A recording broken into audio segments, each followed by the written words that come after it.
90% স্টুডেন্টই English second পেপারে formal লেটারে 3টি common mistake করে থাকে।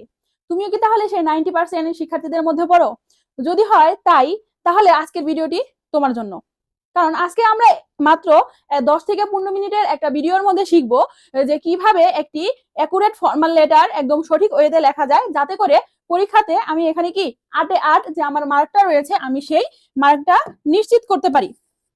কারণ হচ্ছে তুমি যখন রাইটিং পার্টে ইংরেজিতে ভালো করবে তখন তোমার এ প্লাস পাওয়ার যে একটা এ প্লাস পাওয়ার সম্ভাবনা আরো অনেক বেড়ে যাবে। তাহলে আমরা আজকে হচ্ছে দেখবো ইংরেজিতে ফর্মাল লেটারের জন্য কোন কোন রুলস গুলো বা কোন কোন টিপস গুলো আমাদের ফলো করা উচিত, যাতে করে আমরা হচ্ছে কি একদম একটা প্রপার ফরম্যাটে আমাদের অ্যাপ্লিকেশন বলো বা ফর্মাল লেটার বলো আমরা হচ্ছে কি লিখতে পারি। তাহলে আসো আমরা একটু দেখি। সবার আগে একটা কথা একটু দেখো, application is not a story, it is a polite request. এটা একটু মাথায় রাখবা। কারণ দেখো, যখন আমরা ইনফর্মাল লেটার লিখি বা হচ্ছে লেটার বলো, তখন আমরা হচ্ছে সেখানে কি করি, চিঠি, এটা বাংলাটা তো চিঠি, আমরা সেখানে কি করি আমাদের মনের ভাব প্রকাশ করে থাকি, তাই না? যে কোনো একটা ঘটনা আমরা হচ্ছে আমাদের বন্ধুর কাছে বা বাবার কাছে বা যে কারো কাছে আমরা সেই বিষয়টা হচ্ছে তাকে লিখে দেই। কিন্তু অ্যাপ্লিকেশন কিন্তু তা না। এবং এই যে যে আমি একটু আগে বললাম যে 90% শিক্ষার্থী যে ভুলগুলো করে তার মধ্যে এটা হচ্ছে একটা ভুল। আমরা কি করি, এই যে রাইটিং পার্ট সহজ সহজ বলে সেটা আর হচ্ছে কি করি না, পড়ি না। যার ফলে দেখা যাচ্ছে আমরা লেখার সময় কি করি, তালগুল পাকিয়ে ফেলি, এলোমেলো করে ফেলি। একটা নির্দিষ্ট যে ফরম্যাট রয়েছে, প্রত্যেকটা জিনিসের একটা নির্দিষ্ট সত্তা রয়েছে, ঠিক সেভাবেও অ্যাপ্লিকেশন বা ফর্মাল লেটারের কিন্তু একটা নির্দিষ্ট স্ট্রাকচার রয়েছে। তোমাকে অবশ্যই সেই স্ট্রাকচারটা মেনটেন করতে হবে। তাহলে কথা না বাড়িয়ে আমরা একটু দেখি, তাহলে আমরা কি বুঝলাম অ্যাপ্লিকেশন কি। অ্যাপ্লিকেশন হচ্ছে একটা পোলাইট রিকোয়েস্ট, হ্যাঁ, ভদ্রভাবে কোনো কিছুর জন্য আবেদন করা, কোনো কিছু চাওয়া। দেখো, আজকে আমরা দেখবো হচ্ছে এখানে আমাদের যে ফরম্যাট গুলো রয়েছে সেই ফরম্যাট গুলোতে হচ্ছে প্রথমে সবার আগে কি রয়েছে আমরা একটু দেখি। সবার আগে এখানে লেখা রয়েছে কি, ডেট। ডেট মানে কি, তারিখ। আমি অ্যাপ্লিকেশনটা কবে লিখছি সে আমার তারিখটা লিখতে হবে। আমরা যদি একটু এখানে খেয়াল করি তাহলে আমরা দেখতে পারবো যেদিন অ্যাপ্লিকেশন লিখবো ওই দিনের ডেটটা আমরা হচ্ছে খাতা লিখবো। অনেকে কোশ্চেন করে, এটা দেখেছি আমরা ছোটবেলা থেকে, যখন আমরাও ছিলাম আমরা স্যারকে বলতাম, স্যার অ্যাপ্লিকেশনে কবে কবে তারিখ লিখবো, কবে ডেট লিখবো। তাহলে এই যে এত দ্বিধাদ্বন্দ্বের মধ্যে না থেকে তুমি যেদিন অ্যাপ্লিকেশনটা লিখবা ওই দিনের ডেটটা সিম্পলি লিখে ফেলবে। এরপর আসো, এরপর হচ্ছে কি দা প্রিন্সিপাল। এখন কথা হচ্ছে আমি তো এখানে একটা জাস্ট ফরম্যাট তোমার জন্য সাজিয়েছি, এখানে শুধু যে দা প্রিন্সিপালই হবে এমন না। অর্থাৎ তুমি যাকে উদ্দেশ্য করে লিখবে তার নামটা হচ্ছে ওখানে তুমি দিবে। হতে পারে প্রিন্সিপাল, হতে পারে সাপোজ হেডমাস্টার, হতে পারে তোমার ইওনো, হতে পারে চেয়ারম্যান বরাবর, হতে পারে তো এরকম ইত্যাদি ইত্যাদি, হতে পারে ম্যানেজার, হতে পারে। তবে দেখো আমি এখানে মানে বিগত সালের যেগুলো ঘুরে ফিরে প্রতি বছরই এসেছে এবং আগামীতেও যেগুলো আসার সম্ভাবনা বেশি সেখান থেকে উল্লেখযোগ্য কিছু দেখো। এর বাইরে বিগত সালে মানে আসতে দেখা যায়নি। কি রয়েছে এখানে, দ্য প্রিন্সিপাল বা the headmaster, the chairman, YONO বা কমিশনার, হতে পারে দ্য ম্যানেজিং ডাইরেক্টর। তারপর হচ্ছে দ্য ম্যানেজার। ম্যানেজার কখন হবে, যখন কোনো ব্যাংক বা অফিসে তোমাকে হচ্ছে অ্যাপ্লিকেশনটা বরাবর লিখতে হবে তখন হচ্ছে তুমি ম্যানেজার বসাবা। এরপর আসা হচ্ছে এডিটর। এটা একটু মনে রাখবা, যখন নিউজ পেপারে তুমি হচ্ছে কোনো কিছুর জন্য আবেদন করবা তখন অবশ্যই এডিটর বরাবর তুমি এখানে একটু লিখবা। এরপর হচ্ছে অথরিটি। এখন আসো, এখানে একটা বিষয় আমি লিখেছি, যাকে লিখবো অবশ্যই তার আগে দিয়ে দিব। এটা অনেক স্টুডেন্ট ভুল করে, আমরা কি করি সরাসরি লিখি ডেট দিয়ে হেডমাস্টার। এটা করবা না। হেডমাস্টার লিখো, প্রিন্সিপাল লেখো, যাই লেখো তার আগে অবশ্যই কি দিবা, একটা দিয়ে দিবা। তাহলে তো দেখো আমি একটু আগে কি বলেছিলাম 90% স্টুডেন্ট যে ভুলগুলো করে। তাহলে তুমি যদি একটা কোনো কিছুর সত্তাকেই বিলীন করে দাও সেখানে তো নাম্বার দেওয়ার কোনো দরকারই, মানে টিচার সেখানে তোমাকে নাম্বার দিবেই না। তাহলে অবশ্যই খেয়াল করে যাকে বরাবর বা যাকে উদ্দেশ্য করে লিখবে তার আগে একটা কি দিব, দিয়ে দিব। এরপর আসো, এরপর হচ্ছে কলেজের নেম। যদি হচ্ছে কলেজের জন্য আমরা লিখি তাহলে আমরা কি করব, কলেজের নাম দিব। বা কোনো অফিসে থাকলে অফিসের নাম দিব, ইউনিভার্সিটি হলে কি করব, ইউনিভার্সিটির নাম দিব। এরপর কি করব, হচ্ছে ঠিকানা দিব। কি হতে পারে, যদি প্রতিষ্ঠানে যে কোনো প্রতিষ্ঠান, কলেজ হলে কলেজের ঠিকানা, দেন হচ্ছে ইউনিভার্সিটি হলে ইউনিভার্সিটির ঠিকানা, তারপর হচ্ছে তোমার যদি অফিস থাকে সেই অফিসের ঠিকানাটা আমরা দিব। এরপরে আসো, এরপর হচ্ছে কি সাবজেক্ট। সাবজেক্ট মানে কি, অর্থাৎ তুমি যে বিষয়ের জন্য আবেদনটা করছো সেই বিষয়ের নামটা তোমাকে লিখতে হবে। মানে দেখো, যে বিষয় বা দরকারের জন্য তুমি অ্যাপ্লিকেশন লিখছো অবশ্যই সেই জিনিসটা হচ্ছে তোমার সাবজেক্ট হবে। এবং আমরা একটা জিনিস জানি না যে সাবজেক্ট লেখার শুরুতে অবশ্যই তুমি অ্যাপ্লিকেশন ফর দিয়ে শুরু করবে। যেমন তোমার হচ্ছে কি দরকার, টিসি দরকার, তাহলে তুমি কিভাবে লিখতে পারো, তোমার যে সাবজেক্ট, দেখো এখানে একটা কি দেওয়া আছে, ফুল স্টপ কিন্তু দেওয়া আছে। সরি কোলন দেওয়া আছে, এই কোলনের পর তুমি লিখবে হচ্ছে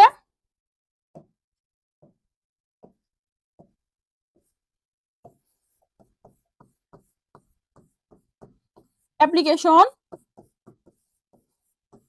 ফর টেস্টিমোনিয়াল।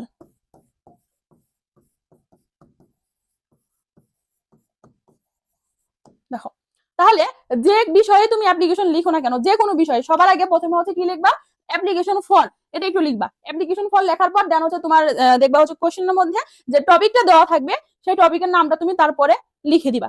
ঠিক আছে, এই ভুলগুলো কিন্তু করবা না। তাহলে এরপর হচ্ছে আমরা কি লিখবো, এরপর হচ্ছে দেয়ার স্যার বা ম্যাডাম, অর্থাৎ হচ্ছে কি আমরা একটা সম্বোধন করব, তাই না?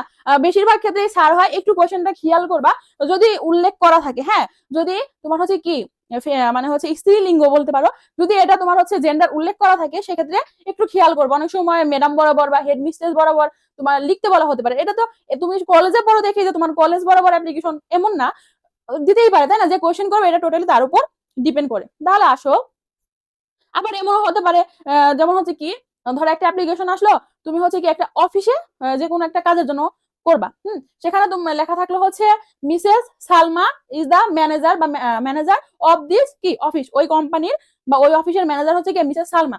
তাহলে এই সালমা বরাবর তুমি যখন লিখবা তাহলে তাকে তো স্যার বলা যাবে না, অনেক ক্ষেত্রে আমরা বলে থাকি, সেখানে তুমি হচ্ছে ম্যাডামটা ব্যবহার করলা। তো এই যে টুকিটাকি যে বিষয়গুলো আছে এগুলো আমরা একটু খেয়াল করব। এবং অবশ্যই অবশ্যই এই স্যার ম্যাডাম বলার পর তুমি একটা কি দিবা, কমা দিবা। একটা কি দিবা, একটা কমা দিবা। অনেকে আমরা এই কমাটা দেই না, অনেকে ভাবতে পারে এই একটা কমার জন্য কি নাম্বার কাটবে না, কি করবে, কাটতেও তো পারে, তাই না? যেটা সঠিক তুমি সেটা দিবা।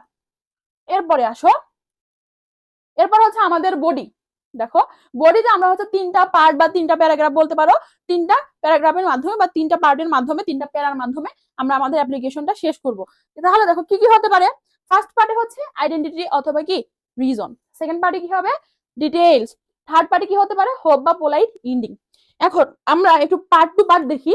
যেমন হচ্ছে পার্ট ওয়ান, দেখো পার্ট ওয়ানে কি, পার্ট ওয়ান হচ্ছে আইডেন্টিটি, শুরুটা হবে একটা পোলাইট, যেমন কি with due respect I would like to state that. এরপর হচ্ছে আই অথবা we beg most respectfully to state that. এরপর হতে পারি I beg to state that. এখান থেকে তোমার যেটা ভালো লাগে, আমি আবারও বলছি, এইখান থেকে তোমার যেটা ভালো লাগে তুমি পরীক্ষায় ওইটা লিখবা। তোমার যেটা ভালো লাগে তুমি পরীক্ষায় ওইটা লিখবা। আমি তোমাকে এমন একটা ফরম্যাট এখন দেখাবো যেটা জাস্ট হচ্ছে টপিকটা আমি জানি না যে কোশ্চেনে স্যার কি দিবে, তুমি জাস্ট টপিকটা মাঝখানে বসাই দিবা, আর এই স্ট্রাকচারটা তুমি হচ্ছে কি মেইনটেইন করবা। তাহলে দেখবা এখানে যে হাফ নাম্বার আছে সেই হাফ নাম্বারটা তুমি অটোমেটিক পেয়ে যাচ্ছ। আর বাকি হচ্ছে যে টপিকে তুমি লিখবা সেই টপিকের বিষয়বস্তু যদি তুমি ঠিক মতো ফুটিয়ে তুলতে পারো তাহলে হচ্ছে বাকি 4 নাম্বার থেকে তুমি হচ্ছে 3 নাম্বার শিওর থাকো, আর বাকি 1 নাম্বার তোমার যে টিচার খাতা দেখবে তার হাতে হচ্ছে নির্ভর করবে। এখন আসো, দেখো খাতায় যেমন হতে পারে, আমি এখানে লিখে দিয়েছি, যেমন দেখো উইথ ডিউ রেসপেক্ট বা হচ্ছে I beg most respectfully to state that I am মোন regular student of your college. হ্যাঁ, আপনার কলেজের একটি কি নিয়মিত শিক্ষার্থী।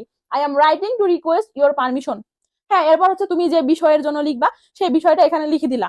জাস্ট এই 2 লাইনে তোমার হচ্ছে কি প্রথম প্যারা শেষ, পার্ট 1 শেষ। এটা মুখস্থ করার কিছু নেই, জাস্ট তুমি দেখো একটা স্ক্রিনশট রাখতে পারো, হয়ে যাবে। এরপর আসো আমরা পার্ট 2টা দেখি। পার্ট 2তে আমরা কি, পার্ট 2তে আছে হচ্ছে ডিটেলস। এখন ডিটেলস হচ্ছে কারণ, ধরো হচ্ছে যে কোনো বিষয়ে, যেমন কি হতে পারে, যেমন হচ্ছে তোমার কি লাগবে, হোস্টেলে একটা সিট লাগবে, কেন লাগবে, ধরো আমরা মানে ছোটবেলা থেকে যেটা পড়ে আসছি যে আমার বাবার সরকারি চাকরি হয়েছে, যে কারণে হচ্ছে কি সে অন্যত্র এখান থেকে বদলি হয়ে গিয়েছে, আমার এখানে কোনো রিলেটিভস নেই, তাই আমার হচ্ছে কি লাগবে, হয় একটা আপনার হোস্টেলে থাকার জন্য সিট লাগবে, বা আমার হচ্ছে কি ট্রান্সফার সার্টিফিকেট লাগবে, টিসি লাগবে। তো এই টাইপের যে বিষয়, তাহলে দেখো এখানে মাত্র কয়টা কথা, 2টা থেকে 3টা কথা। আর তুমি যদি সেন্টেন্স একটু সুন্দর করে লিখতে পারো তাহলে দেখা গেছে আমরা মানে 2 লাইনের একটা কথা দেখা যাচ্ছে আমরা 1 লাইনের মধ্যে কিন্তু নিয়ে আসতে পারি। তো তোমার এত ঝামেলা করার দরকার নাই, তুমি হচ্ছে একদম সিম্পল সেন্টেন্সে 2 থেকে 3 লাইনের মধ্যে তোমার মেইন কথাটা লিখবা। এরপর আসো আমাদের যে পার্ট 3, পার্ট 3 তে কি আছে দেখো হোপ বা পোলাইট ইনিং। এখন তুমি একটা অ্যাপ্লিকেশন লিখতেছো, অবশ্যই কোন একটা আশা নিয়ে লিখতেছো, তাই না? তাহলে আশাতে কি হতে পারে, যেমন দেখো আই, অবশ্যই একটা কমা দিবা। এরপর দেয়ার ফর, এখানে একটা কমা হবে, I therefore pray and hope that you, I therefore pray and hope that you would be kind enough to grant my কি অ্যাপ্লিকেশন। ঠিক আছে, এইভাবে তুমি লিখতে পারো। অথবা প্লিজ কনসিডার দিস, হ্যাঁ আমার এই অ্যাপ্লিকেশনটি বিষয়টি আপনি একটু কনসিডার করেন। বা তুমি লিখতে পারো হচ্ছে my request, please consider my request. অনেকের যে এটা কঠিন মনে হয় সেক্ষেত্রে তুমি লিখতে পারো প্লিজ কনসিডার মাই রিকোয়েস্ট, অথবা প্লিজ সরি, হ্যাঁ তুমি এটা লিখতে পারো। এরপর আসো একটা ধন্যবাদ দিতে পারো। এখন হচ্ছে তুমি অনেক বইয়ে দেখবা যে অনেক ভাবে লিখছে, তখন তুমি বলতে পারো আপু তো 3টা প্যারার কথা বলছিল, এখানে আবার থ্যাংক ইউ দিছে, এটা কি আমার অ্যাপ্লিকেশনে লিখতে পারবো কিনা। ঠিক আছে, তো দিন দিন কিন্তু সবই কি হচ্ছে, আপডেট হচ্ছে। তো সেই কারণে তুমি কিন্তু এটা লিখতে পারো, লিখলে তোমাকে নাম্বার কাটবে না যদি খাতায় জায়গা থাকে। কি লিখতে পারবা, thank you for your time and consideration. একটা তুমি অ্যাপ্লিকেশন কার কাছে লেখো, আমরা প্রধানত কিন্তু আমাদের অ্যাপ্লিকেশন গুলো হচ্ছে কোনো প্রতিষ্ঠানের প্রধানের নিকট লিখি, তাহলে অবশ্যই সে হচ্ছে কি একজন সম্মানিত বা রেসপেক্টফুল পারসন, তাহলে অবশ্যই সে তার হচ্ছে একটা মূল্যবান সময় বের করে তোমার কিন্তু এই আবেদনটা পড়তেছে। বা হচ্ছে আমরা একটা জিনিস খেয়াল করো, যখন আমরা কোনো কাজের জন্য কোনো জায়গায় কোনো কিছু জমা দিই, আমরা কি জমা দিই, প্রথমে অ্যাপ্লিকেশন জমা দিই, তাই না, অনেক অ্যাপ্লিকেশন পড়ে। তো এই অ্যাপ্লিকেশনটা মানে হচ্ছে দেখার জন্য বা সাবমিট করার জন্য কিন্তু নির্দিষ্ট একটা ডেট থাকে, সব ডেটে কিন্তু তুমি অ্যাপ্লিকেশন সাবমিট করতে পারবে না। যেমন আমাদের হচ্ছে কি বলো এটাকে, ভর্তি পরীক্ষার জন্য তুমি যখন আবেদন করো, তো এই টাইপের যখন হচ্ছে হবে, তাহলে দেখো উনি অবশ্যই একটা রেসপেক্টফুল পারসন, এজন্য কিন্তু তিনি একটা নির্দিষ্ট ডেটে তোমার অ্যাপ্লিকেশন গুলো দেখবে। তো সেই ক্ষেত্রে একটা মানে ফর্মাল, একদম ফর্মাল টিউনে তুমি এটা লিখতে পারো, thank you for your time and consideration.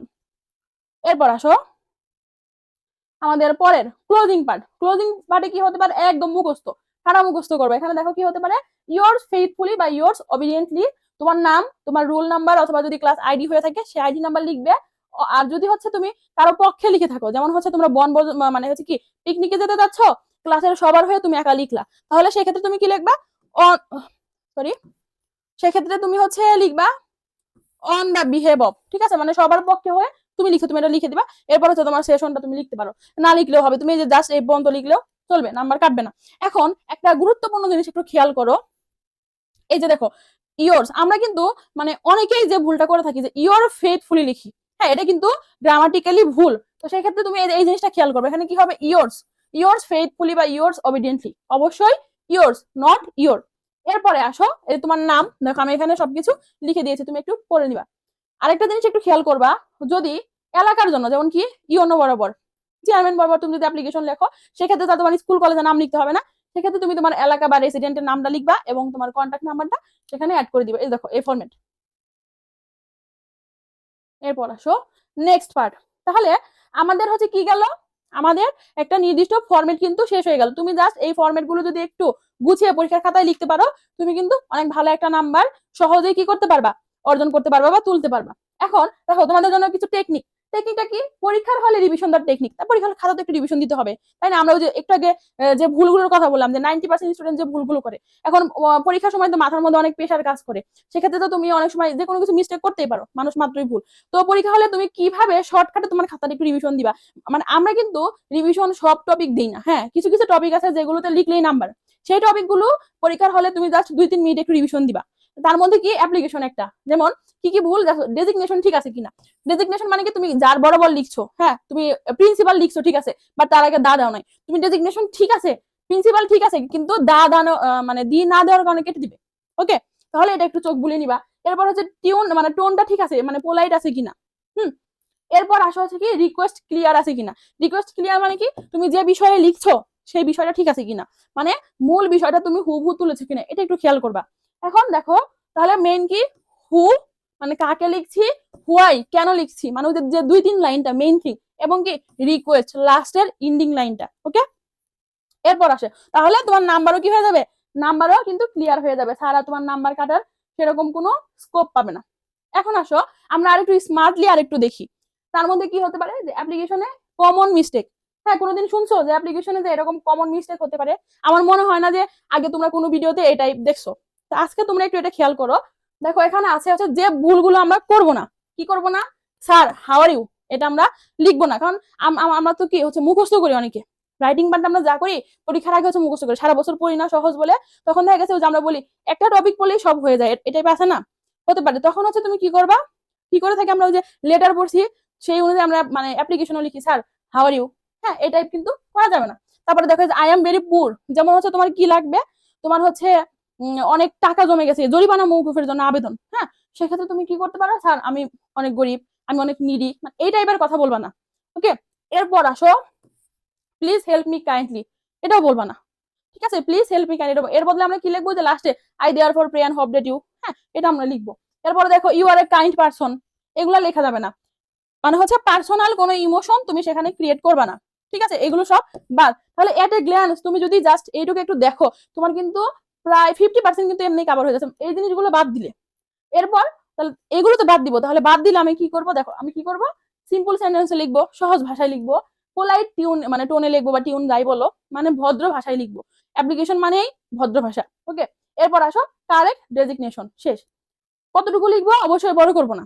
যেমন ধরো এটা একটা পাতা, এটা একটা পাতা, এই পাতা থেকে এই পাতা যাবা, কিন্তু কখনো এই পাতা থেকে এরকম উল্টাবা না। ওকে, এটা একটু খেয়াল রাখবা, সবাই জানো যদিও।